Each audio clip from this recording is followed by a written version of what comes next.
of our congregation, and I say that God has been moving in her life in these recent years, and maybe as a result of some difficult circumstances, as much as just as any mountaintop experiences. Joan, you want to introduce yourself to the folks here? Good morning. My name is Joan DeHeus. I grew up a farm girl in a very small town of Hampton, Nebraska. I've been coming here for about 8 or 9 years. I have 3 children, a son aged 26 and 2 daughters, 21 and 24. And I have the most adorable, lovely, stubborn dog ever, named Sarge. So it's just come up a couple of times in this little conversation we've had today.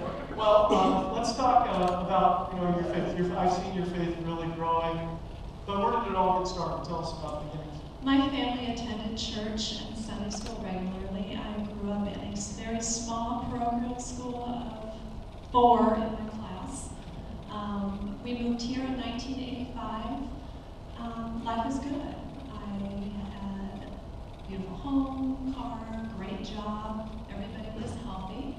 I knew God, but I really didn't know it. And what changed, and how did God show himself to you, or how did you experience God? In my second marriage, my husband Keith was diagnosed with cancer in 2004. We did the surgical treatments, the radiation treatments, but we were told at that time that it would metastasize somewhere. So in 2006, he started the battle of bone cancer. And at the same time, my daughter battled her life with bulimia and anorexia. She spent most of her 8th grade year at the University of Iowa. So we needed help. We thought we were in control, and we weren't. So what I normally do is I look in the back of the Bible, look for verses for strength, for hope. So that kind of started me back getting to know God. And then you came to visit us and told us in 2009, when we were told that he was terminally ill, he was getting ready to die, we needed more. We needed just the reassurance that through Jesus Christ and his grace and his love and strength. So you told me to read the Gospels to him. So every night I would read the Bible, just the words in red. Just Jesus' words? Just Jesus' word. Didn't read anything else but that.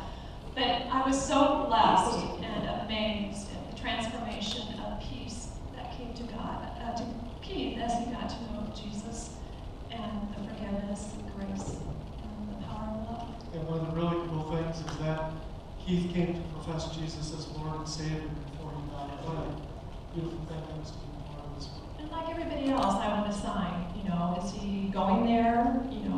So that Friday before he passed away, you had come to pray with the family, and Keith hadn't moved or spoke or swallowed for about 48 hours. And you walked into the room and he greeted you. He actually sat up and shook your hand. So at that moment, we made eye contact, and I was like, wow, I'm okay. He knows where he's going. It's an assurance. Your spiritual life, you shared a little bit about Facebook. You take some pictures and tell us a little bit about that. Yeah, unlike you, I believe in the smartphone. Oh, okay, yeah. This is my camera where all of these pictures came from. Yeah. This is one of my ways that I spend quiet time with God. You are in his word, you pray, you study, but you need to learn to listen. Communication is a very, very important part of the relationships, and it's that way with God. So when I'm in nature and I'm in awe of his beauty, it brings me peace and strength to know that he surrounds me daily. And I love it how you share the scriptures with those on Facebook as well to give them context for that. You're involved here with some cool things. We'll share a little bit about what God's doing now. Yeah, I attended the Alpha group. I'm part of a small group right now studying the story.